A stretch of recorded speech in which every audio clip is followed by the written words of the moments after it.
Boa noite a todos! Estamos aqui novamente. São 19 horas em ponto, 29 de julho de 2020. A capa ficou bonita, né, André? Putz, grilo, velho. Agora que eu tô vendo a capa aí. A nossa capa. Puta, eu não vi. Não, Quer dizer, eu curti, não sei o quê, mas eu confesso que eu não vi. Eu tô apertando tudo sem ver, cara. Eu trabalho pra cacete pra fazer essa capa. Boa noite, pessoal. O pessoal vai chegando aos poucos aí. A gente tem um delay, né? Tá, agora a gente tá ao vivo. E a gente veio aqui para tratar de dois assuntos muito relevantes.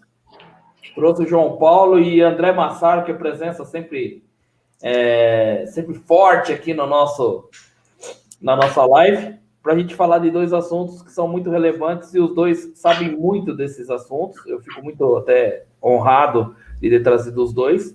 A gente vai falar da guerra comercial entre China e Estados Unidos, até que ponto essa guerra vai influenciar no mercado de capitais, que diz que tem uma retomada, né? Eu já não falo mais nada, velho. Eu fiquei esperando a correção. Eu e o Giacomo, né? Ficamos de velho esperando a correção. Eu acho que essa correção não vem mais. Depois o André vai falar sobre isso também. Sobre a hora que todo mundo achar que não vem mais, aí ela vem. Ela vem, aí ela vem. Aí a sardinhada larga a mão, né? E o João Paulo, para falar principalmente das eleições americanas, que ele sempre está envolvido nessas questões aí de Estados Unidos, ele entende bem do assunto. Eu só dei uma pincelada, tá, gente? Para não ficar de fora. Suas apresentações, começando com o nosso professor André Massaro. Posso começar? Pode. Então, assim, eu queria primeiro dizer o seguinte, que hoje, quer dizer, o nosso tema é um tema de geopolítica, e geopolítica é um tema interessante, ele é um tema legal, antes de qualquer coisa, e ele é legal, ele é uma espécie de entretenimento de pessoas que têm um QI acima de 100, vamos dizer assim, né? Porque ele é puro entretenimento, porque é um assunto assim que a gente não tem nenhuma influência sobre nada do que a gente fala vai mudar alguma coisa. Mas ele é legal, né? É divertido, é interessante, dá a tendência de mudar, dá uma visão do mundo. E o que eu queria dizer é o seguinte: apesar do meu interesse pelo assunto, eu não uso nada de geopolítica como fator de tomada de decisão de investimentos. Então, assim, eu continuo sendo um cara bastante cabeça feita de que a gente tem que ter método de investimento. Em particular, eu gosto de ter método de base mais quantitativa, né? Quer dizer, ter aqueles indicadores que você entra, etc., e não olhar para o mundo, porque o mundo, de alguma forma, vai se refletir naqueles indicadores, né? Então, eu só estou fazendo esse disclaimer assim, que a despeito do meu interesse no assunto, eu não deixo que nada nessa linha, eu não deixo que nenhum tipo de notícia, nem no fronte nacional, nem no fronte internacional, influencie na minha decisão de investimento. E eu, como professor de finanças, eu recomendo a todo mundo que tenha métodos e que siga seus métodos, independentemente do que estiver acontecendo nesse negócio de notícia. Porque, né, a gente vai falar aqui da China, do não sei o quê, dos extraterrestres, o cacete, mas o mercado financeiro, vai ficar mais ou menos do mesmo jeito, né? Quer dizer, do mesmo jeito eu quero dizer assim, ele vai responder às técnicas e aos métodos de investimento do mesmo jeito. Quer dizer, quem usa gráfico vai continuar vendo as coisas acontecendo no gráfico. Quem usa fundamentos vai continuar vendo as coisas refletidas ali, né? Então, é o disclaimer para a gente tomar cuidado para não entrar no grande erro de muitos investidores, que é de operar notícia. Até porque as notícias que a gente sabe são notícias públicas, né? Quer dizer, até onde eu sei, o Kowalski eu tenho minhas dúvidas, tá? Mas eu e o Will, a gente não tem nenhuma ligação com a CIA, nem nada assim. O Kowalski é verdade. Com esse nome aí, velho. De 86. Ele é da FSB, né? O Putin liga para ele toda manhã para conversar com ele.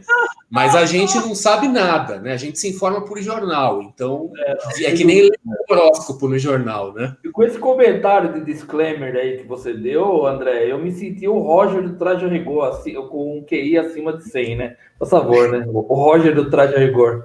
Tá que pariu. Então, você conhece bem, né? Viu, João? Dê a sua apresentação aí para pessoas acima de 100, de QI 100. É o lado direito da curva de sino. Nós estamos fodidos, isso sim. Boa noite aí para todo mundo. Eu acho que se eu fosse agente de alguma coisa, talvez ia ser da CIA, né? Porque polonês não gosta muito hoje da TV, Polônia é a OTAN, né? Polônia é a OTAN, né? O único não é muito a praia dos poloneses, não, né? Não, e, aliás, o interessante, aquele livro lá que a gente leu, né, que nós dois mesmos, o Ghost Fleet, né? Na história do livro, a Polônia se torna o maior aliado dos Estados Unidos numa guerra contra a China. É uma puta loucura, mas a história faz todo sentido, né? Faz. Mas o livro, Os Próximos 100 Anos, do Thomas L. Friedman, ele fala a mesma coisa, né? Do segmento da Polônia como uma potência, mas isso é um pouco futurologia, enfim, né? Eu da Polônia, eu só conheço o Lato, lá, que foi o maior jogador polonês, né, dos anos 70. Mas exportaram algumas coisas para a Alemanha. O Klose, Lewandowski. O Klose, Lewandowski. Mesmo, são poloneses. Desculpa. Eu fui indelicado com a Polônia. Começando aqui, gente, uma boa noite a todos. O pessoal está chegando aqui. Vocês que dão a pauta, gente. Vamos começar com as eleições ou vamos começar com China versus Estados Unidos? O que vocês acham de começar com a China aí? Porque eu acho que isso aí melhor. Impacta direto na questão, vamos dizer, a coisa China-Estados Unidos. Sim. Vai dar um impacto na eleição e aí eu acho que dá para tocar na dinâmica da eleição. Certo. Sentindo no meio da CNN aqui, que tem sempre aquelas 3 figuras, assim, né? Olha, 3 figuras, mas nada de socialista. CNN só tem socialista. Colocar a CNN lá. A CNN americana lá não, se for socialismo com dinheiro alheio, eu tô dentro, aí eu tô. O meu não. Né? Em falando de socialismo com direito, não existia o conceito, mas na obra Democracia na América, se eu não me engano, no Tocqueville, ele fala de que a democracia ela consegue durar até a hora que o Estado consegue saber que ele compra o cidadão com o próprio dinheiro dele, né? De certa forma, o adágio socialista é esse, né? Agora, se a gente for pensar a China, né? Eu queria trazer uma provocação aqui, vamos lá.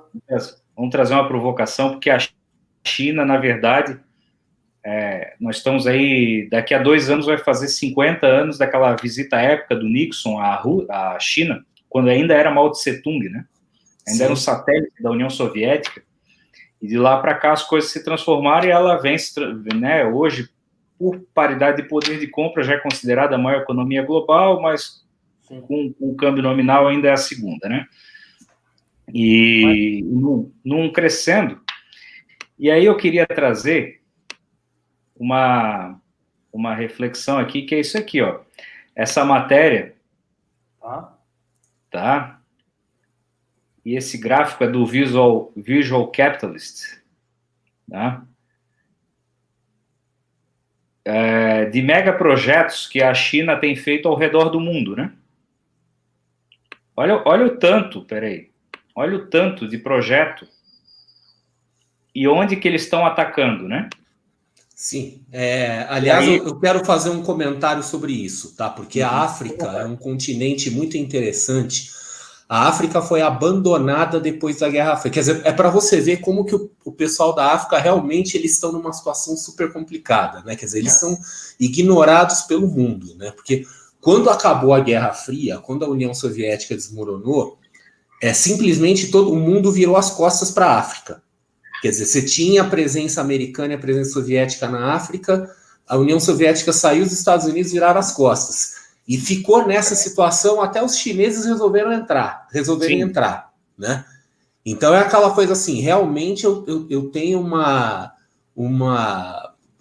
vamos dizer assim, uma certa empatia, talvez, pelos africanos, de uma forma geral, que eles só levam bucha, quer dizer, eles só ficam no meio do cabo de guerra, né? Que assim, ó, se a gente for tratar isso em retrospectiva, a gente vem ali daqueles movimentos de descolonização da África, nos anos 50, 60, principalmente no pós-guerra, né, quando Bélgica, Inglaterra, Portugal ainda aguentou com a Guerra do Ultramar ali, até 70, 75, né? Mas eram potências falidas. E aí você tem movimentos daquela época, dentro da Guerra Fria, que fizeram aí, abraçaram algumas nações, né? Então, a União Soviética fez muito isso, com Gamal Nasser ali na represa de Assuan, no Egito, depois em Angola, fomentando o MPLA, a Frelimo em Moçambique, uma série de movimentos políticos aí, e a União Soviética ela fazia aí essa esfera de influência, enquanto os Estados Unidos estavam ocupados aí com o teatro da Ásia, parte da América Latina, enfim. Uhum. E aí, com a queda da União Soviética, você tem um certo abandono que se reflete, eu sugiro a quem quiser ver o filme Hotel Ruanda, que tem uma passagem que o soldado da ONU lá fala, olha, o teu país não é rico em petróleo, nem recursos naturais, nem diamantes, né? E aí eu compartilhar para vocês uma visão que eu vi, isso lá em 2006, né? Eu estive em Angola e fiquei 10 dias lá. Mas o que já acontecia naquela época em Angola? Capital chinês, construtoras chinesas, e aí eles resolviam um problema deles também, de mandar a mão de obra deles para lá, construindo bairros totalmente novos em troca do quê? De petróleo e diamantes, porque você tem em Angola, por exemplo, que é o caso que eu conheço, você tem a província de Benguela, que tem uma reserva petrolífera enorme, né? E diamantífera, se não me engano, no Lobito, uma outra região lá. Então, é um país alimentado, você junta o quê? A fome de commodities da China para impulsionar o crescimento, aliado a vários países, né? Sendo que o que retroalimenta esse crescimento era o quê? A exportação de produtos baratos para a Europa e para os Estados Unidos, para também manter as taxas de inflação sob controle de uma América que estava envolvida na guerra do Iraque, torrando o superávit que eles fizeram, entrando em déficit, o cacete, aí é um monte de coisa, né? E nesse vácuo de poder, a China entra e marcando a sua presença e estendendo seus tentáculos, né? Então, por isso que eu trouxe essa imagem dos megaprojetos, porque a mancha, ela mostra muito claramente o quê? Onde que está o foco, né? Onde é que está o dinheiro? Né? E aí, o que aconteceu? A China ficou fortuna. O fato é esse, né? Deixa eu tirar aqui só para a gente voltar. Vamos lá. A China ficou fortuna. E agora, o que acontece? João Paulo, não quero tirar a sua linha de pensamento, mas a sua opinião, como a gente estava falando em off aqui com o André, você acha que a vantagem dos Estados Unidos é só ter hoje praticamente a casa da moeda mundial? Cara, não exatamente. Eu acho que ainda em questões eu acho que em questões de soft power, em que pese o momento que a gente está vivendo, a América ela tem pontos fortes, né? Ela não faz parte de um soerguimento repentino de movimentos ditatoriais, é uma construção de mais de quase 250 anos que a gente está falando, e ela tem, querendo ou não, dentro do próprio mundo, o mundo ocidental é feito disso, de momentos de fraqueza, e quando o pau pega, se junta, enfim. Mas ela deixou um vácuo de poder, que eu entendo, que é importante, e aí os chineses, eles não têm pudor nenhum em fazer o que for preciso, porque eles também têm, de certa forma, os ranços de um passado colonial. Porra, Hong Kong, Macau, dominação japonesa, tu vê que existe isso, né, de certa forma, forte.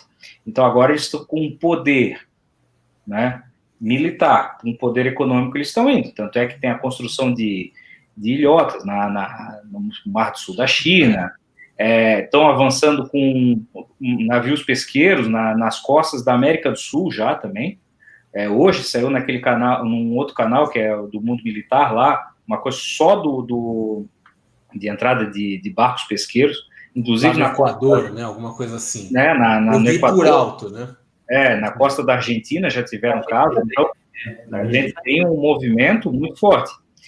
E aí, um pouco dessa... A gente já está no contexto de guerra comercial e guerra fria, China e Estados Unidos, a gente vai para os eventos recentes, que eu acho que aí derivam muito mais para a eleição do que qualquer outra coisa, que foram agora essa questão do fechamento do consulado em Houston, né? Que foi... Houston é um polo, a gente tem que lembrar, um polo de tecnologia também. A gente até conversava em off da questão de ser o novo Vale do Silício, né? O Texas é um estado que tem universidades, a NASA tem um centro lá muito grande, né? E muito forte nesse sentido, mas ainda assim não é um consulado na Califórnia, um consulado em Nova York, que tem onde tem uma comunidade sino-americana muito presente, né? E por outro lado, um fechamento do consulado americano em Chengdu, que é lá para perto do Tibete, onde tem o quê? As minorias uigures, proximidade ali com o Nepal, um monte de coisa. Então a gente vê um teatro de poder muito voltado a dar mensagens assim, olha, eu estou esperto e eu preciso também falar para o meu público.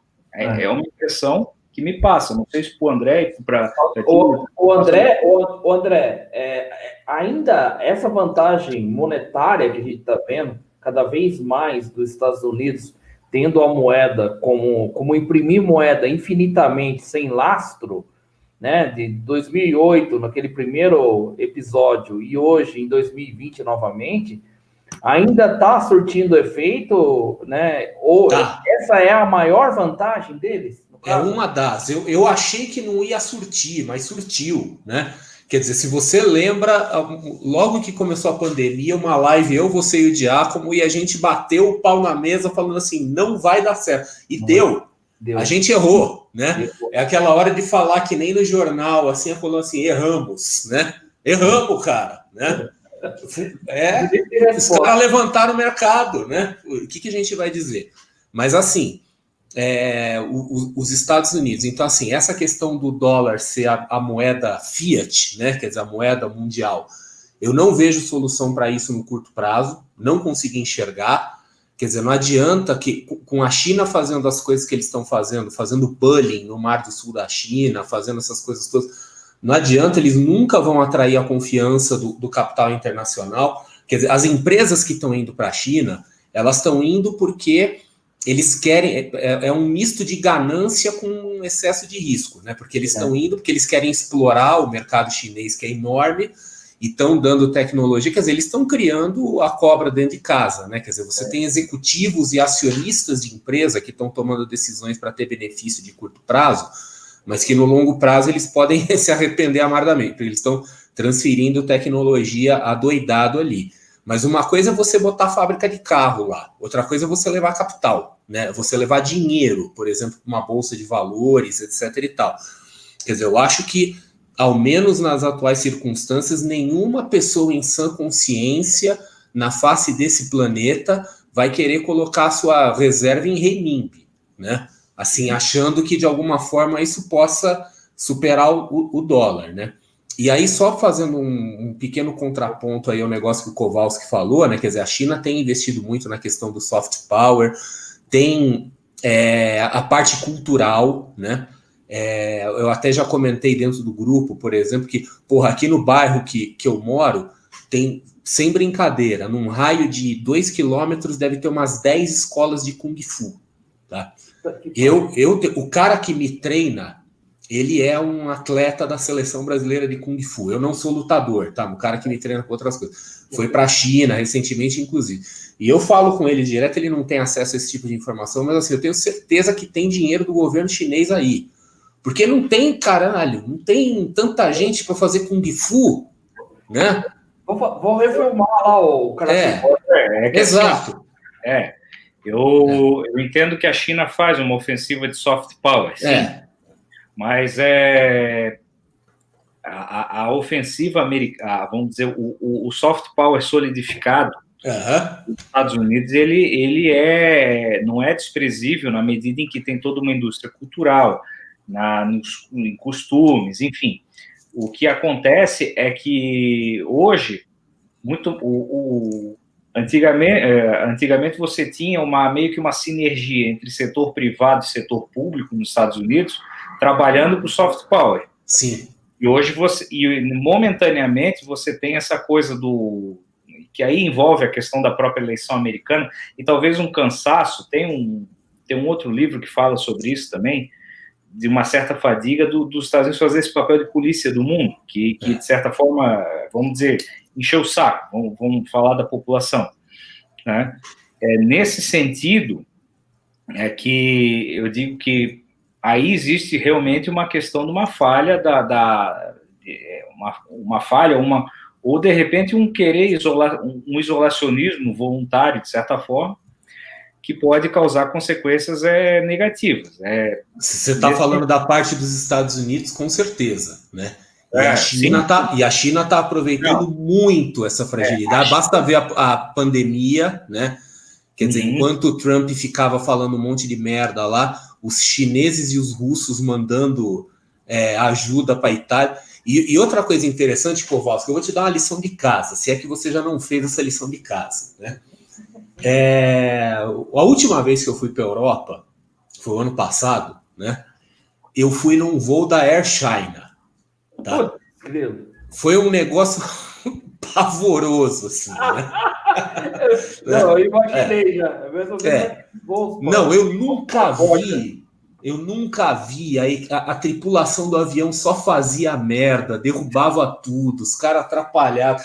Eu nunca peguei um voo tão zoneado, e olha que eu já fiz um voo para a Europa que teve pancadaria no meio do Oceano Atlântico. Tá? Mas assim, pancadaria mesmo. Tá? Sortudo, hein? Não, eu só dá merda quando eu tô dentro do avião, né?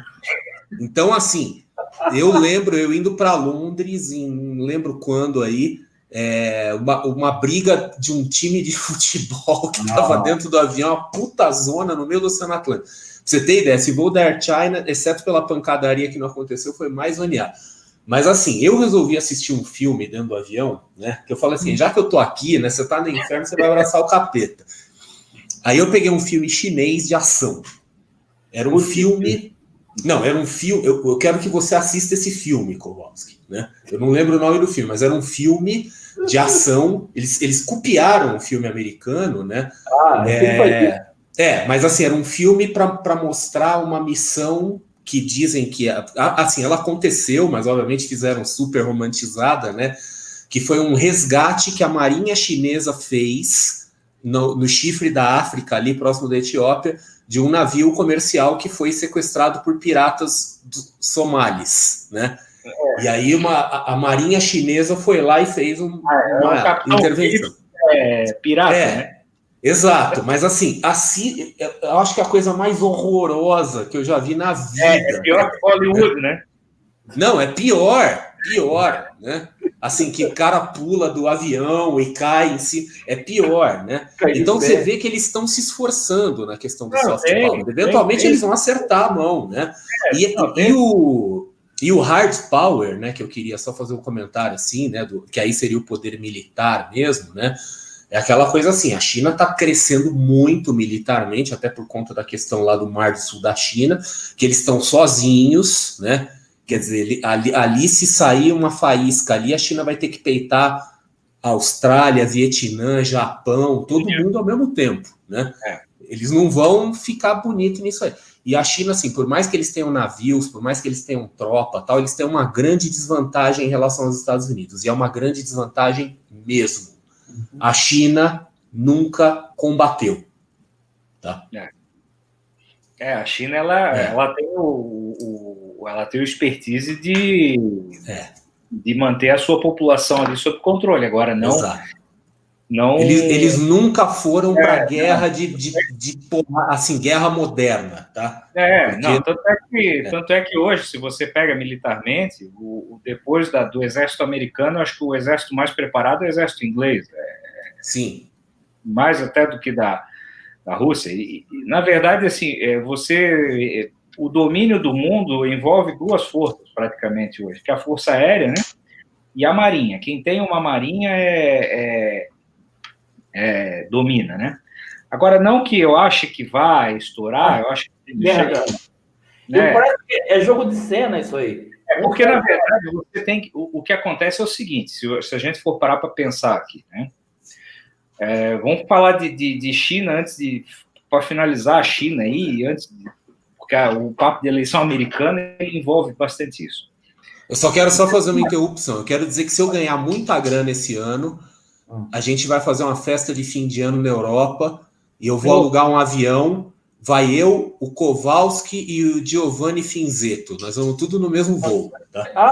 O Giovanni. E o Tom Hanks também. E ele também. Não sendo no voo o voo que eu fui para Angola, chovia dentro do avião porque eu condensava o ar-condicionado, era um negócio de louco, assim. Mas o que acontece na China, a gente tem que pensar o seguinte, né? É um país de 1 bilhão e 300 milhões de pessoas, que você tem uma tensão social hoje por conta do próprio enriquecimento do país, né? Você tem 300 milhões de pessoas... O David vai junto também. Também.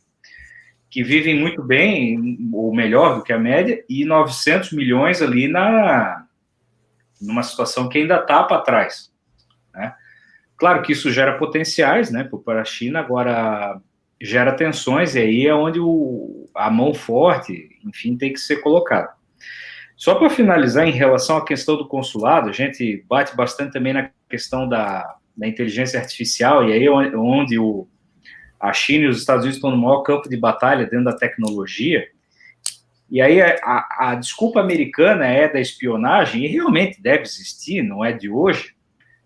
Agora, você vê que tem um certo movimento também eleitoral e de teatro de poder, porque, historicamente, a França fez isso muito com a DGSE e nunca aconteceu,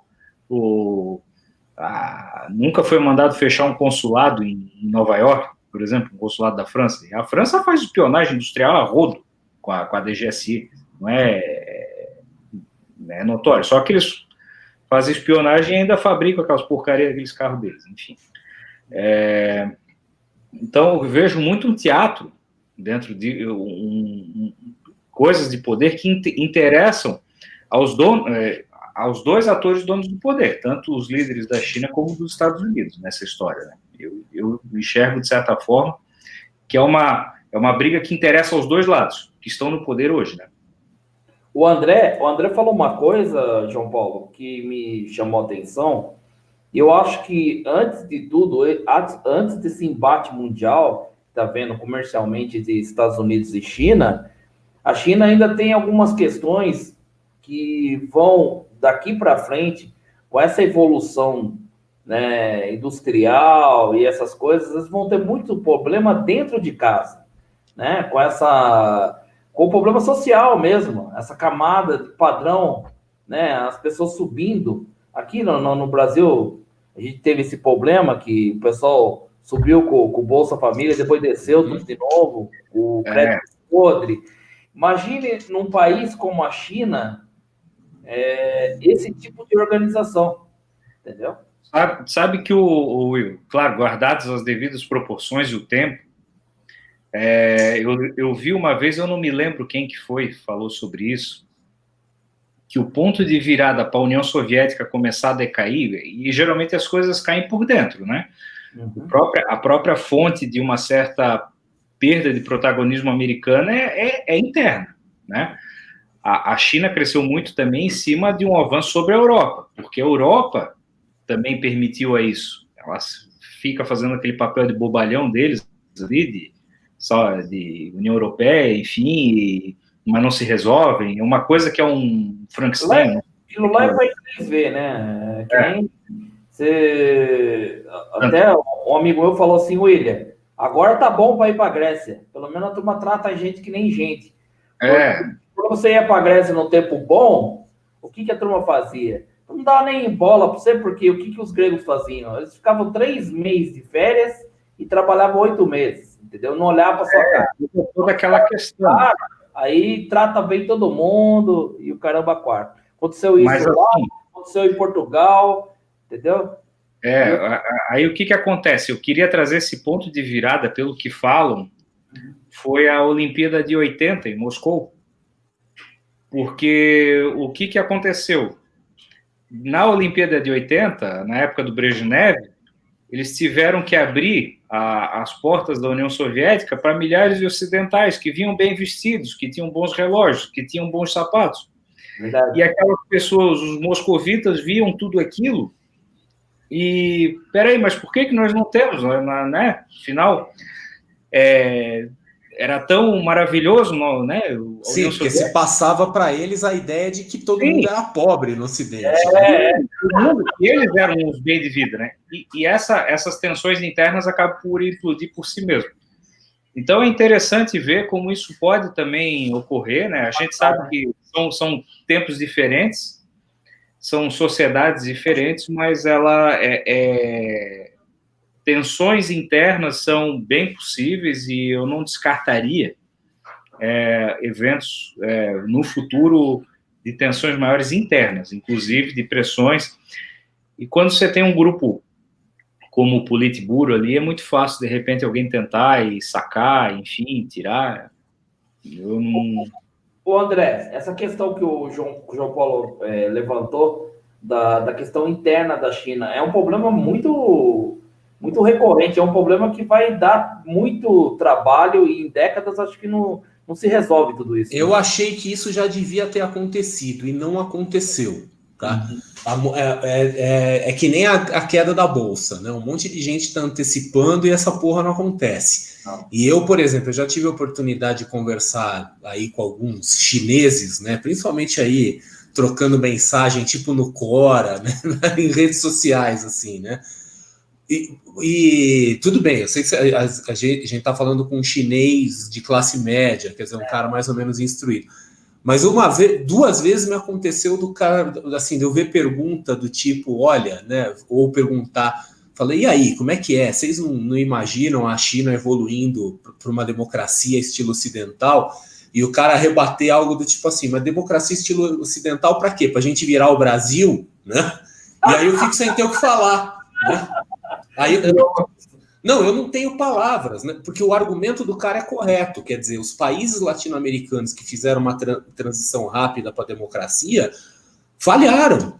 Quer dizer, viraram países ingovernáveis. E uma das coisas que está fazendo com que as coisas deem certo na China, então, por exemplo, o Kowalski falou o negócio da inteligência artificial, tem o negócio da biotecnologia, todas essas coisas. Que são coisas, por exemplo, que nos Estados Unidos, nos países ocidentais, o pessoal fica se debatendo aí por questões éticas, né?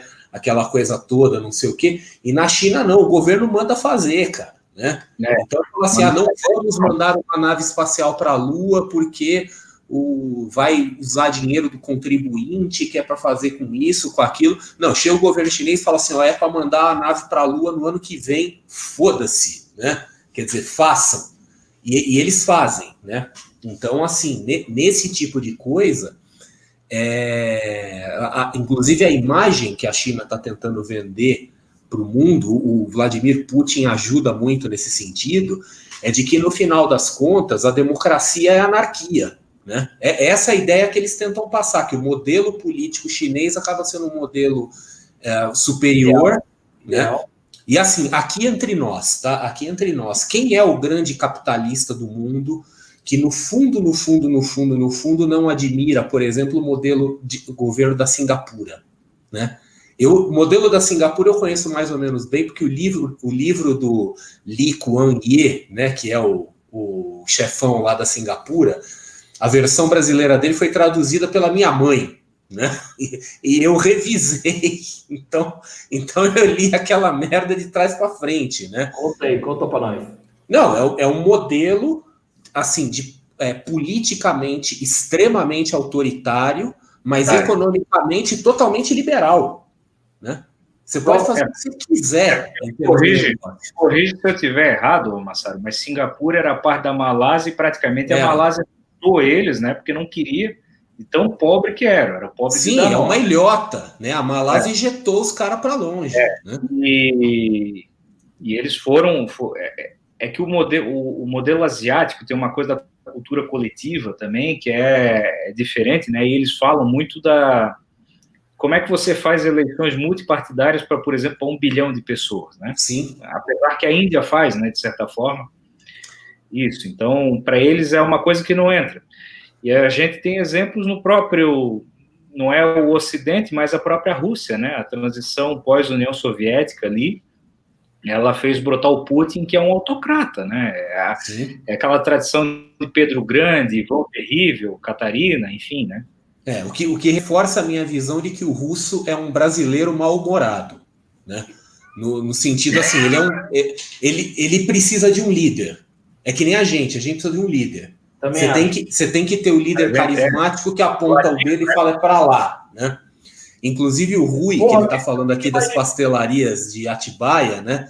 E pastelarias desperdiçadas. Aqui não tem pastelaria, mas tem 10 escolas de Kung Fu num raio de 2 quilômetros. Eu queria uma explicação lógica para isso, que não seja dinheiro do governo chinês tentando empurrar uma coisa que é um símbolo da cultura chinesa, né? Mas chinesada tem dinheiro, viu, velho? Eu só fico pensando aqui com os meus botões, na China se teria um espaço para a Natura lançar uma promoção do Dia dos Pais. Não, lá o cara some. Lá o cara que tivesse ideia, ele desaparece. Ele vai aparecer num gulag chinês ali na fronteira com a Mongólia. Né? Ou nem aparece, né? Some no tanque. Por isso que eu acho que o que o André fala... Lá não tem politicamente correto, não. Não tem. E sabe, a pessoa honesta... Acho que eu vou para lá, viu? Vou mudar para lá. A pessoa honesta, a pessoa que produz, acho que vive bem num país desse, meu. Não sei. Eu tenho um pouco de dúvida quanto a isso. Tá? Ainda tem. Porque aqui tá ficando um negócio, né? E, juro por Deus, eu coloquei um negócio no Twitter lá. Cara, os caras xingaram eu que nem não sei o quê, que eu sou homofóbico, que eu sou não sei o quê, que eu não sou não sei o que lá. Eu falei, meu, se fosse ao contrário, colocasse as nossas mães, um homem no lugar das nossas mães no Dia das Mães, o que vocês iam falar, né, velho? Eu me mato, cara. Eu pulo pela janela. Mas é que assim, eu sou um pouco cético com esse tipo de coisa, porque assim, eu já falei isso para vocês algumas vezes, assim, é uma questão pessoal minha. Eu venho de uma família de esquerda, né? Ninguém é perfeito, cara. Ninguém escolhe onde vai nascer. Por alguma razão que talvez um dia eu descubra num outro plano de existência, eu nasci numa família de esquerda, né? Então, assim, eu cresci ouvindo histórias, assim, que me fazem ter muita dificuldade de aceitar a ideia, por exemplo, de que a ditadura militar brasileira foi uma coisa super light, assim, e que só se ferrou quem era baderneiro. Quer dizer, coisas que eu ouvia na minha infância não era assim. Era de muitas vezes você ter disputas de coisas triviais do dia a dia, de um vizinho com o outro, de um cara da loja com o cara da loja do lado, não sei o que se resolvia porque um tinha um amigo lá que era general, não sei o que, e de repente você via alguma coisa estranha acontecendo. Então eu tenho uma certa impressão que mesmo que você seja uma pessoa correta num lugar como a China, né, você vai acabar sofrendo algum tipo de abuso, né? Do tipo assim, se o general amigo do seu vizinho de loja tiver 4 estrelas e o seu amigo general tiver 3 estrelas, você tá fudido, né? Eu acho que esse problema de esquerda e direita, ela não tá na posição política, né? Mas está muito nas pessoas, né? Se a gente tiver... Uma coisa importante, né? Eu acho que se a gente for analisar... A colaboradora é Xangai, tá, gente? Muito bom. Se a gente for analisar o contexto todo... Isso é uma arma para você jogar na cabeça de alguém? Dividendos, aí, ó, para calcular os meus dividendos. Né? Ô, André, eu acho que assim, isso é uma coisa que fez parte do passado do país, mas não tem que se repetir, né? Eu acho que a gente tem que evoluir o problema da nossa democracia no Brasil não foi a democracia, foi uma permissibilidade, principalmente com uma série de outras questões que não são intrínsecas à democracia, que inclusive são ameaças a ela, né? Que é a criminalidade, a corrupção. Eu acho que faltou a gente combinar isso ao longo do tempo, mas que são coisas que tão impregnados, a gente teria que entrar muito no nosso... Mas assim, no caso da China, por mais que você tenha uma economia mais ou menos livre, quer dizer, você tem lá também um altíssimo grau de corrupção que gera essa incerteza toda. Então, por exemplo, às vezes a gente pode pensar assim, se eu estiver lá e fizer tudo direitinho, quer dizer, se eu não for um subversivo, se eu não sair falando abobrinha por aí, se eu não sair defendendo pautas identitárias e coisas do gênero, nada de errado vai me acontecer. Mas pode acontecer porque a gente não sabe até que ponto disputas comerciais, disputas de negócio, disputas legais podem estar sendo resolvidos por meios não oficiais, né? Isso é uma coisa complicada. Quer dizer, o cara da fazenda tá brigando com o cara da fazenda do lado porque ele acha que a cerca tá 2 metros para frente. Então vai lá e manda matar, né? Tipo isso aí. Mas viu, João Paulo e André, meu avô, que é alemão, ele falava para mim uma coisa: o Brasil não dá certo, William, porque não se vive numa nação onde 7 mil famílias mandam no país e o resto chupa o dedo. Ele falava isso para mim. Eu falava, mas quem que é as 7 mil famílias? Político, jogador de futebol, a mídia, cantor de pagode. Esse pessoal que faz o entretenimento, às vezes joga uma nuvem de fumaça no momento trivial de alguma coisa que está acontecendo em Brasília, isso, aquilo. E, cara, 30 anos depois eu vejo que meu avô estava certo, cara. E sempre há algum entretenimento no meio de questões centrais, né? Como a Copa do Mundo é de 4 em 4 anos, não é à toa, entendeu, gente? Então, as pessoas não param para pensar que esses eventos ele é feito para desviar a atenção da população. O Will, se a gente for começar a analisar, né, a gente tem uma coisa no DNA nacional que é muito complicada, que o André já falou em algumas lives dele, que é essa questão meio mística, né? Isso é um traço do povo latino. O sebastianismo, né, que basicamente é uma coisa de origem portuguesa ali, e a gente tem muito essa coisa do sebastianismo. A gente está esperando que Dom Sebastião vai vir retornar lá de Alcacete Bico para trazer a glória para o Império Português, ou a corte vai vir, vai aportar no Rio de Janeiro novamente e vai trazer os dias de glória de quando foi a capital do Reino Unido, de Portugal, Brasil e Algarve, enfim. Então a gente está sempre esperando, e essa coisa do caudilho, né? Por esse aspecto, por isso que a gente tem um pouco de falta dessa tradição democrática de pensar o seguinte, pensar em instituições, pensar que tu vê que a Constituição americana, eu acho que dá para a gente começar aí para a eleição americana, ela começa com 3 palavrinhas, né? We the people, né? Nós, o povo. Então ela já bota, né? Nós, o povo, nós vamos fazer isso. Nós, o povo, nós somos, né? E aí é onde eu acho que dá para a gente tentar entender um pouco do que é esse mecanismo que é a eleição americana, que é complicado e também não é ao mesmo tempo, tá? Ele é complicado para nós que não conhecemos, mas para quem vive lá é bastante tranquilo, né? E aí eu só quero trazer tem uma provocação aqui para vocês. Olha a quantidade de cargos que são, né, votados, né? A gente vai ter uma eleição agora em novembro, mas nos Estados Unidos são eleitos para cargos, além de presidente, vice, delegado, né? Senadores, representantes que eles chamam, né? E outros. Tem governador, o lieutenant governor, que é o vice, secretário de Estado e advogado-geral do Estado, juízes da Suprema Corte dos Estados, controladores, tesoureiros, senadores de Estado e deputados estaduais. Tá? E ainda nas cidades, você tem ainda cargos de xerife, muitas vezes de conselho municipal. As cidades lá podem se organizar como quiser. Por exemplo, vamos supor, aqui o André está em São Paulo. Então, São Paulo, uma cidade de 10 milhões de habitantes, ela pode se organizar com prefeito, vice, uma assembleia legislativa municipal, né? Aí, aqui em Itajaí tem 220 mil. poderia ter um prefeito e que poderia vir de um conselho municipal. E Atibaia tem 100 mil, né? Mais ou menos. Atibaia escolheria ou fórmulas como essas, ou poderia fazer um conselho ali e eleger, e ainda ou contratar um CEO, para ter uma ideia. Em alguns casos ocorre isso. Então é um modelo bastante descentralizado, né, de eleições, e eu acho bastante interessante por esse aspecto.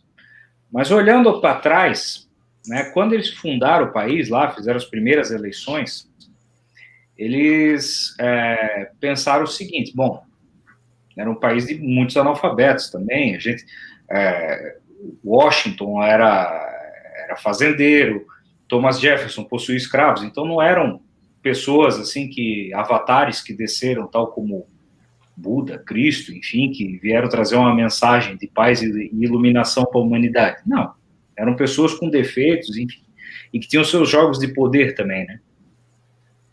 E aí, eles criaram uma coisa que é o seguinte: bom, nós temos aqui os 13 estados, né, que começaram os Estados Unidos, de 1776. Como é que nós vamos fazer essa eleição? É um homem, um voto? Não, porque lembra que na época tudo era monarquia praticamente, praticamente foi a primeira república do mundo. E eles pensaram, mas se isso cair na mão de um embusteiro, né? Eles não foram pensar que isso ia acontecer de repente 240 anos depois, né? Mas como é que vai fazer? E eles criaram uma coisa chamada colégio eleitoral, que na verdade é o seguinte: é uma eleição que ela é direta, só que ela elege pessoas que são os grandes eleitores. E esses grandes eleitores representam os estados, e aí vai ter uma eleição final que vai definir ali os cargos, principalmente para a presidência, né? Que é onde é a coisa mais... né? Que é o colégio de delegados.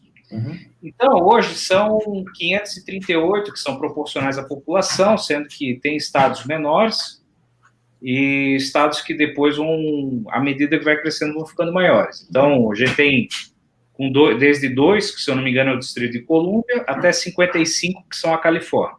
Tá? E ao longo do tempo, esse sistema praticamente funcionou perfeitamente. Tá? Ele funcionou muito bem, porque geralmente o voto popular, ele referenda, o voto do colégio eleitoral, ele referenda o voto popular. Quem ganha no popular, ganha no eleitoral. Via de regra, assim, nós tivemos 5 exceções aí. 3 no século XIX, John Quincy Adams, Rutherford Hayes e mais um outro que eu não me lembro agora. E o George Bush em 2000, que foi uma diferença mínima, e aí o Trump em 2016, tá? Então eu queria mostrar para vocês aqui, deixa eu compartilhar a tela, porque eu acho que fica mais fácil do que ficar vendo a nossa cara de CNN aqui. Isso aqui é um site muito legal para vocês acompanharem, tá? Chamado 270twin.com, tá? Depois, se alguém conseguir digitar ali, deixa eu botar aqui o endereço aqui no coisa. Eu acho que esse aqui só twin.com. Eu ver. Pessoal, se aparece aí, Will, para mandar para o pessoal. O que acontece? Cada estado aqui, ó, ele tem uma contagem. Aqui eu peguei o quê? Essa aqui era a contagem da eleição de 2016, tá? Um pouco antes da eleição, como é que ele ficou. Então, cada estado aqui tem um número de delegados. A Califórnia tem 55, né? Nevada tem... Onde é que está Nevada? Tem 6. Né? Washington DC é o que menos tem, 3, aliás. Flórida, 29.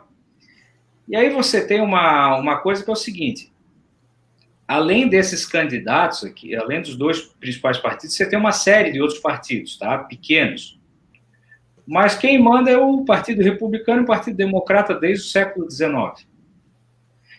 E eles precisam o quê? Eles precisam ganhar, claro, no voto popular, mas eles precisam ganhar no colégio eleitoral para chegar nos 270, que dá a vantagem sobre 538 delegados, né, que são o total. Nota que existe o seguinte, você tem estados aqui que já estavam aí no tom de azul, né, que já é aquela coisa muito certa do seguinte, olha, esses estados quem vai ganhar é o Partido Democrata. Pelo histórico, enfim, se eu pegar aqui, ó, desde o ano 2000, ó, eu vou pegar aqui, ó, vê que desde o ano 2000, a Califórnia, por exemplo, sempre ganha um democrata. A última vez que um republicano ganhou lá foi com o Ronald Reagan em 84, por exemplo. Nossa Senhora. Aí no Texas, por exemplo, via de regra ganha um republicano. A última vez que ganhou um democrata, se eu não me engano, foi o Bill Clinton em 92, e ainda porque o Ross Perot, ele concorreu e tirou voto do George Bush na época, né? E aí você tem estados que oscilam nessa história, que ora votam para um partido, ora votam para o outro, né? Por exemplo, o Ohio está lá no alto aqui, eu vou clicar, por exemplo, ó, cliquei agora em Ohio. Ohio já votou republicano e já votou democrata no passado. Entende? Então, basicamente, o que acontece? Além de ser uma corrida por votos populares, é uma corrida por estados. Porque a eleição é sempre na primeira terça-feira de novembro, se eu não me engano, e o colégio eleitoral se reúne e vota em dezembro, para a posse ser ao meio-dia do dia 20 de janeiro do ano subsequente. Tá? Toda aquela coisa de juramento que eles fazem, aquilo é só uma cerimônia. Constitucionalmente, o presidente assume o cargo ao meio-dia do dia 20 de janeiro do ano subsequente da eleição. Tá? Então, o que acontece? Historicamente, você tem esses estados aqui que não votam para um ou para outro, que são swing states. Swing states, eles são muito importantes nessa história. Porque eles vão ser o fiel da balança. São os estados-chave, né? Estado-chave. Então, deixa eu voltar aqui, ó. Olha só. Vamos voltar. Eu vou botar o que foi a eleição do Trump, tá? Em 2016. Né? Trump ganhou com essa configuração aqui. Se você pega, ele perdeu no voto popular. Né? Perdeu no voto popular. E por que ele perdeu? Muito por conta da vantagem, principalmente da Califórnia e de Nova York. Tá? Eu trouxe aqui, deixa eu ver se eu consigo... Acho que eu tenho que tirar essa tela aqui para botar outra, né? Uhum. Deixa eu ver. Eu vou botar aqui uma outra tela para ver como isso aqui é dado público, tá? Não tem... Isso aqui eu achei no Wikipedia ainda, tá?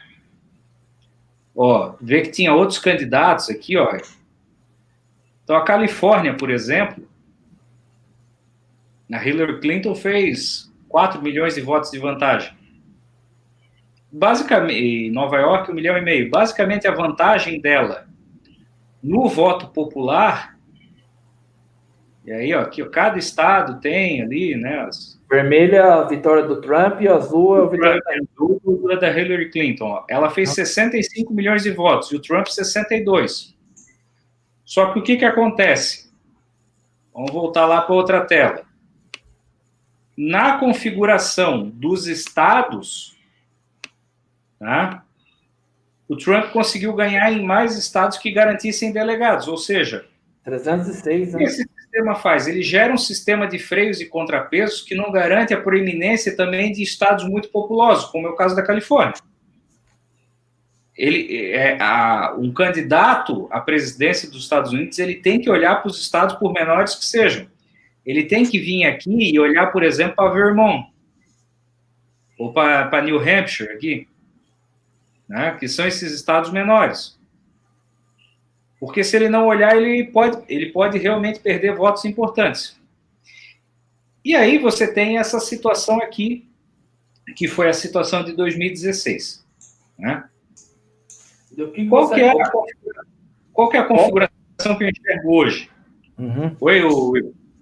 Não, eu ia ver as considerações sua e do André com relação ao o que aconteceu hoje, nesse ano de 2020. Em janeiro, nós tínhamos a eleição praticamente ganha pelo Trump, né? E depois da pandemia, há um quadro de uma eleição bem mais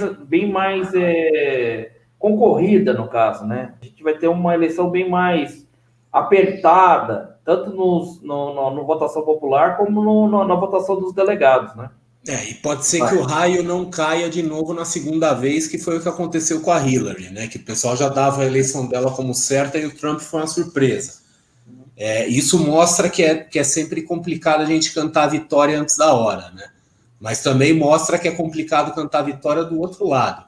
Quer dizer, o que eu acho que vem acontecendo aí, né? Quer dizer, desse desgaste do Trump, eu acho que é bastante evidente, né? Quer dizer, o Trump, ele tem tomado uma série de medidas aí econômicas, né, que está agradando muito a economia, quer dizer, a economia americana nunca esteve melhor antes da pandemia, né, quer dizer, porrando para cima, mesmo essa questão desses estímulos agora, pós-pandemia, né, quer dizer, então ele está fazendo um governo que está sendo muito bom para a América corporativa, né, e assim, o americano está gostando, por exemplo, da ideia de estar empregado, esse tipo de coisa, né? Só que é aquela coisa assim, o Trump, ele é um cara errático, quer dizer, um cara que ele está gerando antipatia do mundo em relação aos Estados Unidos, numa época que a China está investindo pesadamente no soft power, né? Então, assim, os chineses estão felizes da vida e você começa a ter aí talvez uma possibilidade real, né, uma possibilidade bastante plausível de fim da hegemonia americana, porque eu sei que os americanos eles estão de saco cheios dessa coisa de serem polícia do mundo, não sei o quê, mas assim, dadas as atuais circunstâncias, ninguém mais tem condição de ser polícia do mundo, e o mundo precisa de uma polícia, né? Precisa. Uhum. Quer dizer, não adianta você ter a ilusão de que as coisas vão se resolver sozinha, não sei o quê, porque se não entrar alguém ali botando ordem em certas coisas aí, não vai dar certo, simplesmente, né? Então eu acho assim que tem gente que já está começando a ver isso, quer dizer, tem os efeitos da pandemia, né? Nos Estados Unidos, por exemplo, o temor com uma segunda onda é real, né? E o Trump, ele adotou também uma postura completamente errática, né? Quer dizer, tipo, mais ou menos aconteceu aqui também. Só que assim, agora é opinião pessoal minha, tá? Eu não acho que o Biden é o cara certo, né? Quer dizer, eles vão ter de novo um problema de que eles não vão ter uma pessoa adequada para conseguir captar a insatisfação contra o Trump. Eu, por exemplo, na minha modestíssima opinião pessoal, o cara certo, assim, não era nem um cara para chegar nas eleições, era um cara para parar nas primárias, era o Michael Bloomberg, né? Aquele era o sujeito que eu falei assim, não, esse tem condições, né? Mas ele foi freado antes do cair, ele é do lado republicano, né? Mas agora, sim, eu não tenho certeza se o Biden ele vai conseguir juntar, aglutinar as forças aí ao redor, porque ele já conseguiu uma boa coisa que foi tirar o Bernie Sanders, né? Quer dizer, porque esse era a vitória do Trump em primeiríssimo turno, assim, né? Um problema, André, que o Partido Democrata ele tem, se a gente for observar, é o seguinte, né? A gente tem que pensar, a América ela tem alguns cinturões, né? Você pega o centro aqui, ó. Eu vou clicar aqui só para vocês verem aqui, ó. Por exemplo, essas regiões aqui, ó, tá? Principalmente que eu cliquei, botei em azul aqui só para o pessoal ver. Isso aqui é meio que um cinturão bíblico da América, né? É o Bible Belt, boa parte dele está ali. Então, são estados de uma orientação bastante conservadora. Sim. Né? E que vão... Isso aqui é um apoio incondicional ao Partido Republicano. Essa turma levanta o Trump, isso aí não se botar ali, se botar o Bernie Sanders no Partido Republicano, eles vão votar. Tá? É condicionado, e isso é uma herança da própria daquela própria política que houve nos anos 60 da grande sociedade, com Lyndon Johnson, teve uma inversão de papéis aí, porque historicamente o Partido Republicano ele era mais forte por defender pautas mais até... eles eram mais parecidos, mas o Partido Democrata sempre foi associado à escravidão, Jim Crow, aquelas leis escravagistas, e nos anos 60 eles fizeram esse cavalo de pau aí, né? Uhum. E aí existe uma coisa, aqui, ó, nessa região, vou clicar aqui, ó, na região dos Grandes Lagos, tá? Nesses estados aqui, exceto Indiana, tá? E a Pensilvânia aqui, ó, principalmente, que são esses estados que tradicionalmente já votam por Partido Democrata, que votaram no Partido Republicano na última eleição, que é o chamado Rust Belt, né? Que são estados industriais que aí se ressentem dessa aproximação chinesa e da perda de empregos para outros países, enfim. Aí o Biden, ele talvez era o cara palatável para esses estados do Rust Belt, e ele é possível que seja, porque é de origem ali, eu acho que, se eu não me engano, ele é de Vermont, alguma coisa assim, não lembro agora o estado. Ah, não, Vermont é o Bernie Sanders, se eu não me engano. É um político já antigo, enfim, tem toda uma história ali, né? Agora, ele tem a questão da idade, querendo ou não, que pesa contra ele, tem o fato dele ser católico, tá? E essa América mais profunda, ela é uma América protestante ainda, e o componente da religião lá é importante nessa conta, né? E o Partido Democrata, ele fez quem puxa a mídia, quem mobiliza hoje muito, é esse socialismo de academia das universidades, enfim, aí tu tem Alexandra Ocasio-Cortez, a Elizabeth Warren. Que é a turma da política identitária aí, que é o pessoal que está cansando, né? Quer dizer, tem gente que está votando nos candidatos conservadores contra essa turma aí. Tá de saco cheio desses caras. Então, o risco do Biden é ver assim, ó, quem é que ele vai trazer de vice, porque o vice do Trump é o Mike Pence, que é neutro, é um cara, foi ali governo de Indiana, né? Então, vice-presidente, uma atuação, o establishment também gosta, porque se o Trump ficar muito louco, ele vai entrar, né? E aí a dúvida é quem que o Biden vai pegar de vice, por exemplo. E se fala muito na Kamala Harris, que é uma senadora, se eu não me engano, pela Califórnia, né? Aí a questão é ver se isso vai ser uma pregação para convertidos ou se isso vai mobilizar em questão de votos. Tipo o do Biden, que eu entendo, são esses estados que eu cliquei aqui, tá? E por que eu entendo que é um trunfo para ele? E a Flórida também. Porque são estados que o Partido Republicano, por exemplo, em Wisconsin, se eu não me engano, foi 0,1% que ele ganhou. Na Flórida foi 0,5% que o Trump ganhou em 2016. Foram margens muito pequenas. E o que acontece? Houve uma série de... Olhar em retrospectiva é fácil, né? E a gente aqui, o bom da geopolítica é isso, né, Marcelo? A gente pode falar e não vai acontecer nada de demais mesmo. A gente é pitaqueiro profissional aqui. O que acontece é que a Hillary tinha tanta certeza que ela ia ganhar que ela começou a fazer campanha em estado que ela sabia que ela não tinha a mínima chance, mas ela queria fazer o quê? Aquela vitória landslide. E ela deixou... Ela é uma pessoa que não tem lá grande popularidade, né? A gente tem até uma versão tupiniquim dela, não vou citar nomes aqui, mas ela não tem no final não foi o Trump que ganhou também. Sim. Foi ela que perdeu. Não, e pior, só uma curiosidade, né? Eu sei que isso não é novidade para muita gente, mas eu tenho, por exemplo, um conhecido meu que trabalha com Big Data e inteligência artificial, né?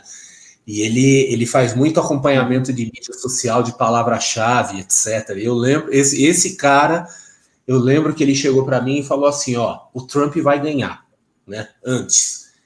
E ele demarcou o ponto, foi exatamente quando a Hillary falou o negócio do deploráveis ali, né, que aquilo gerou, né? Aquilo gerou uma confusão nas mídias sociais, que foi quando você começou a ver o pessoal se voltar contra. Então, por exemplo, o cara que analisava o fluxo de palavras-chave de tendência nas mídias sociais americanas, é um brasileiro, chegou e falou assim, ó, esse foi o momento que a casa caiu, né? E é típico da Hillary fazer isso, né? Porque é arrogante pra cacete, né? Em 2016, cara, eu fui lá em setembro e eu fiz uma viagem pela Califórnia e depois eu fiquei um dia na Flórida, né? Visitando meus tios que residem lá. E aí eu resolvi passar num mall lá perto da cidade deles, que é Pompano Beach, ali perto de Miami. Eu encontrei uma brasileira lá.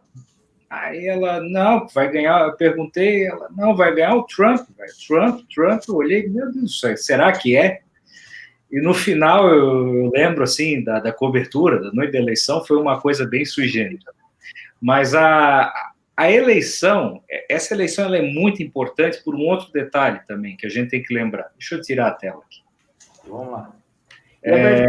Viu, João Paulo? A versão Tupiniquim que você está falando é a coxa ou a narizinho? Pode escolher o codinome. A versão Tupiniquim. Não é? É ela, não é? O codinome que tu quiser. Poxa, amante.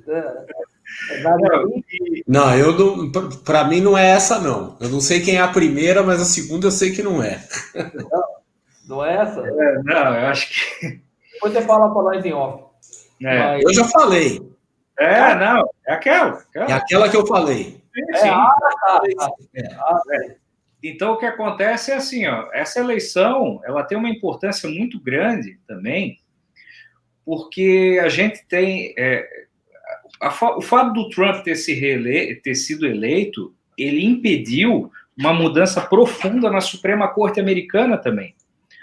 Porque existia uma nominação que o Obama fez e que foi brecada, ele teve que retirar, e o Trump nominou depois, eu não lembro se foi o Brett Kavanaugh ou o Neil Gorsuch, uma coisa assim.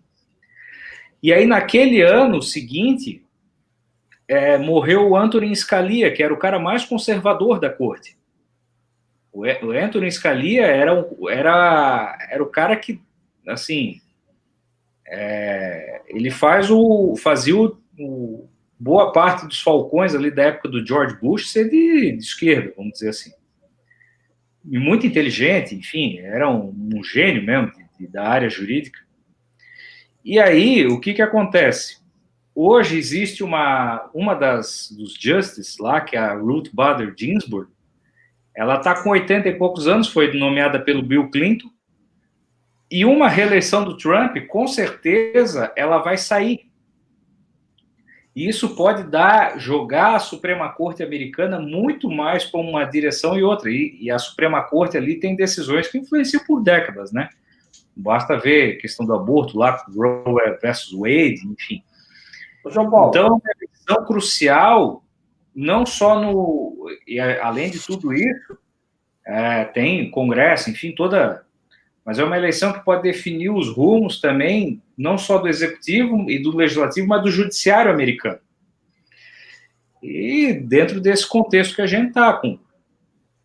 Aí voltando para a área de economia aí, que está tudo porrando, mas vamos lá, vamos pegar o S&P 500, lá, SP500, como seja, o Wilshire, que tem 3 mil empresas, e tira as FAANG ali.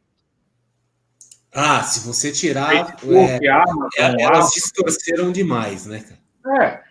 E vamos tentar ver o que é, como é que está não Wall Street, mas como é que está a Main Street também. O medo de vocês, no caso aqui, vocês estão sinalizando o seguinte para mim, tanto, vou dar uma de William Vac aqui, tá? Senão a coisa não vai. Vocês estão sinalizando o seguinte, que o vice do Biden, se for uma pessoa do PSOL ou uma coisa que age por Trump, não teria um vice com aquele meio termo, que daí daria mais chance, no caso, para o Biden, é isso? Ele tem que pegar um vice para puxar boa parte dos que votaram no Partido Republicano e estão descontentes. Ou seja, não botar uma criatura aí, tipo a vice-presidente a candidata a vice do opositor do nosso atual presidente, né? A candidata a prefeito de São Paulo aí. Quer dizer, alguém que não esteja alinhado com as pautas super progressistas aí, que é o que está gerando um puta de um estresse, né? A gente tem que lembrar uma coisa, né? A gente tem que lembrar uma coisa que é importante. Lá o voto não é obrigatório, por começo de conversa, então o voto é quem quer. Verdade. E aí, essas pautas, a pauta de identitária, enfim, toda essa questão, eu não vou entrar nesse mérito, mas tem dois eventos, a eleição do Trump e o Brexit. São dois eventos, para mim, que ocorreram em 2016, que eles mostram isso. Lacração não ganha eleição, porque fazem live, pombinha da paz, só que na hora de votar, quem vai... Não, sabe quem é que vai votar? Quem é que vai lá na urna? Né? Na Inglaterra é a mesma coisa, porque não é obrigatório. Quem foi votar foram os velhos. E aí aqui é o WASP, né? O White, Anglo-Saxônia e Protestant lá. É o cara que é o branco, anglo-saxônico e protestante, que vai lá, vota, que corre atrás, e esse cara vai fazer. Então, para o Partido Democrata ganhar, ele vai ter que mobilizar essa turma de base dele, mais essas pessoas que estavam descontentes porque, de repente, o Rust Belt continua enferrujando, porque, de repente, viram que o Trump tem uma retórica também que é enjoada, né? Agora, eles têm que olhar do outro lado e ver, de repente, alguém palatável, porque o Trump eles já conhecem. Agora, se o Biden ficar falando bobagem, ou botar lá a Alexandra Ocasio-Cortez, por exemplo, que diz que o socialismo é uma coisa boa, o Trump não sai nem da Quinta Avenida, ele fica lá e fica deitado vendo o controle da TV e vê a eleição dele. Então, sob esse aspecto, vai ser uma eleição bastante polarizada e que ela é importante no sentido de que ela vai determinar uma série de aspectos, não só econômicos, mas sociais da vida americana nos próximos anos. Ela é muito importante. E o André, se fosse para cravar aí... eu vi essa série, Privacidade Hackeada, o meu irmão está falando sobre essa série, falou da eleição do Trump e da influência dos dados nas eleições do Brexit e da eleição dos Estados Unidos. Fosse para cravar, André, hoje, gravado aqui, Trump ou Biden? Cara, eu não arrisco. Nesse momento, eu não arrisco. Né?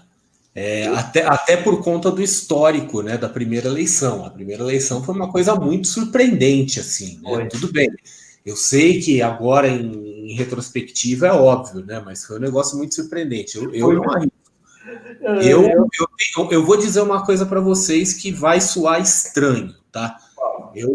Obviamente, eu não tenho simpatia pelo Trump, tá? Porque o Trump é um cara escroto, e ele tá fazendo esse negócio, né? Quer dizer, essa coisa dele erodir o soft power americano, né? Quer dizer, essa coisa dele fazer com que o mundo desgoste dos Estados Unidos, ele está entregando o mundo na mão dos chineses, né? Ele está entregando o mundo na mão dos chineses. E eu não tenho intenção de fazer um curso de mandarim, tá?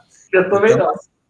Para mim, pessoalmente, eu tenho uma preferência, né? Quer dizer, eu sou um cara ocidental e tudo isso, eu me identifico muito mais com os valores ocidentais. Então, eu preferia ter um presidente dos Estados Unidos que mantenha a visão de que os Estados Unidos é uma espécie de guardião do mundo, assim, né? Quer dizer, guardião de determinados valores, né? E nesse ponto o Trump tá... Quer dizer, o Trump, quando trata de política externa, a impressão que dá é que ele é realmente um drone pilotado pelos chineses e pelos russos. Ele segue a cartilha exatamente, quer dizer, se esse cara não tiver na folha de pagamento do Putin, eu não sei o que acontece, né? Porque nem se o cara tivesse recebendo grana do Kremlin, eu acho que ele ia fazer tão bem feito. Então, assim, a despeito de tudo isso, eu acho que eu tenho uma certa preferência pelo Biden por conta dessa perspectiva de manutenção de valores ocidentais, valores com os quais eu me identifico mais, né? João Paulo? Fala aí, João Paulo. Curte e grosso. Eu acho que dá Biden. Eu vou cravar. Tá. Da Biden, mas é pau a pau, tá? Eu queria fazer isso, mas eu não estou convicto. Não, eu estou correndo o risco, né? Agora aqui, ó, a leitura que eu queria sugerir aí para quem quiser, ó, esse livro aqui, ó. Super Ryan bom. Grant. Legal. É muito bom esse livro e fala um pouco desse paradigma aí do século XXI que a América vive. E é engraçado, eu fiz uma enquete hoje no Instagram ali, eu botei a nossa arte ali e fiz uma enquete. Você preferia morar em qual? Agora eu olhei aqui a parcial, nenhum voto entre China e Estados Unidos, né? E nenhum voto para coisa. Perguntaram se o que acontece com a Bolsa Americana se o Biden levar. Eu acho que não acontece nada. Não acontece nada. Inclusive é o seguinte, fiscalmente, desde o governo Reagan, se você olha, a gente nota que os governos democratas, eles, na parte fiscal, por exemplo, eles têm performado melhor, apesar de eles terem uma fama de gastão, né? Porque, geralmente, o que os governos republicanos têm feito? Eles fazem cortes de impostos com aumento de gastos militares. Os Estados Unidos, quando George Bush tomou posse em 2001, eles tinham um superávit de 170 bilhões de dólares nas contas. E o discurso dele era de um plano de pagar as dívidas externas para iniciar o século das Américas. Aí veio o 11 de setembro e aí ele resolveu torrar o excedente ali, porque ele fez um corte de impostos com gastos militares ferrenhos. Então...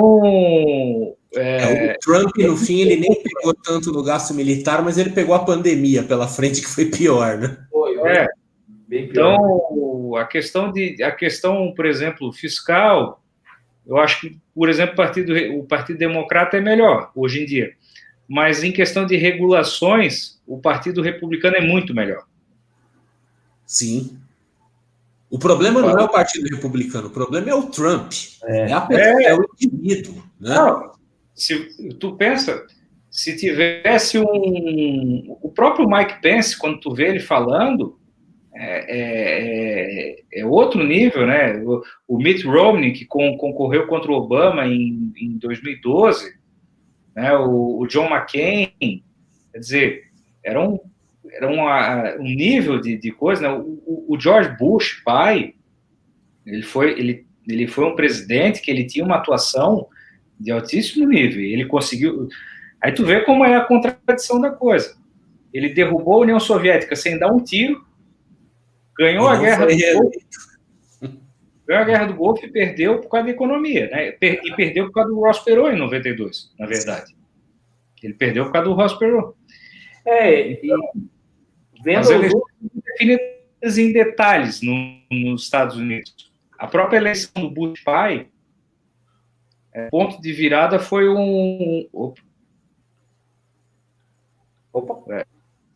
Engasgou aí. Engasgou. Mas a nossa democracia, comparada a deles também, né, João Paulo? Nós não tivemos nenhum estadista, né? Não, a gente olha, uma coisa que eu sempre falava, falava para os amigos, assim, olha, uma coisa que vocês podem ter certeza que ocorre a cada 4 anos, 2 coisas, Olimpíada e eleição americana. Uma eu já furei. A constância de eleições, a continuidade, né, por mais que você tenha mudanças, né, essa fortaleza institucional que a América tem, ela é bastante interessante e economicamente traz benefícios, né, porque você tem previsibilidade, né, você sabe o que vai ser do país daqui a 5, 10 anos, né, enfim. Diferente de nós que tivemos aí governos fantásticos, né? Infelizmente. Ainda somos uma democracia muito nova e ainda temos muito a aprender, né? Mas Ainda estamos muito perdidos aqui, né? muito perdido. Bom, gente, vamos terminar por aqui, que já deu 1h20. Nós ficamos falando, e o pessoal aqui entrou, né? Até a filha do David tá aí, a Suelen. Boa noite, Suelen. E aí, até a filha do David veio. O Marlon Brando aqui já tá falando em cardápio, o pessoal já tá começando a ficar com fome. E eu adorei esse conteúdo. Vocês dois são fantásticos.